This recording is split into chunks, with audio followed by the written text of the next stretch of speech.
জুলাই গণঅভ্যুত্থানের প্রথম শহীদ রংপুর বেগম রোকেয়া বিশ্ববিদ্যালয়ের শিক্ষার্থী আবু সাইদ হত্যার ঘটনায় মানবতাবিরোধী অপরাধের মামলায় সাক্ষ্য দিতে আন্তর্জাতিক অপরাধ ট্রাইব্যুনালে এসেছেন জাতীয় নাগরিক পার্টির দক্ষিণাঞ্চলের মুখ্য সংগঠক হাসনাত আবদুল্লাহ। মঙ্গলবার সকাল 10:15টার দিকে ট্রাইব্যুনালে আসেন জুলাই আন্দোলনের অন্যতম এই সমন্বয়ক। ট্রাইব্যুনাল 2 এর চেয়ারম্যান বিচারপতি নজরুল ইসলাম চৌধুরীর নেতৃত্বাধীন 3 সদস্যের বিচারিক প্যানেলে বিরোবীর সাবেক ভিসি হাসিবুর রশিদ সহ 30 আসামির বিরুদ্ধে সাক্ষ্য দিবেন তিনি। এ মামলায় গ্রেপ্তার 6 আসামিকে ট্রাইব্যুনালে আনা হয়েছে। এদিকে আজ গুমের মামলায় শেখ হাসিনা সহ 13 মামলার শুনানি হবে। এ মামলায় সাবেক 3 সেনা কর্মকর্তাকে হাজির করা হয়েছে। এদিকে আশুলিয়ায় 6 মরদেহ পুরানো মামলার পরবর্তী সাক্ষ্য গ্রহণ 14 ডিসেম্বর নির্ধারণ করেছে ট্রাইব্যুনাল।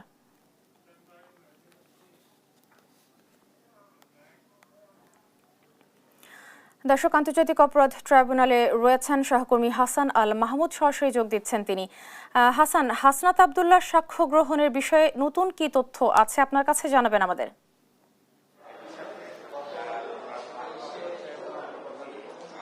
ধন্যবাদ আপনাকে। ঠিক 11:30টার দিকে হাসনাত আবদুল্লাহ তার যে সাক্ষ্য সেটি দেওয়া শুরু করেছেন আন্তর্জাতিক অপরাধ ট্রাইব্যুনাল 2-এ। সেখানে তিনি সাক্ষ্য দিচ্ছেন এবং এর আগে আমরা দেখেছি যে 21 জন সাক্ষী তারা কিন্তু এই মামলায় সাক্ষ্য দিয়েছেন। এবং যেহেতু আজকে আবু সাইদের কথা মনে পড়ছে আমাদের, তোমাদের দেখে সারা দুনিয়া শিখবে কিভাবে একটা দেশ, একটা তরুণ সমাজ গ্রহণ করতে পারে এবং তাকে পাল্টে ফেলতে পারে। এই স্বাধীনতাটা আমাদেরকে রক্ষা করতেই হবে। আজকে আমাদের গৌরবের দিন, যে বিপ্লবের মাধ্যমে বাংলাদেশ আজকে নতুন বিজয় দিবস সৃষ্টি করলো, সেটাকে সামনে রেখে এবং আরো মজবুত করে আমাদেরকে সামনে এগিয়ে যেতে হবে। যারা এটা সম্ভব করেছে, যে তরুণ সমাজ,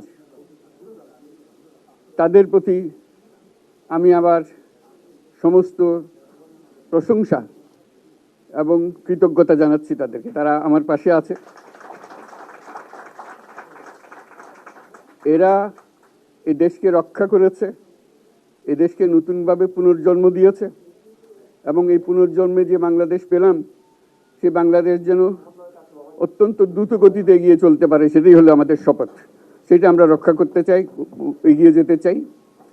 আজকে আবু সাইদের কথা মনে পড়ছে আমাদের, যে আবু সাইদের ছবি বাংলাদেশের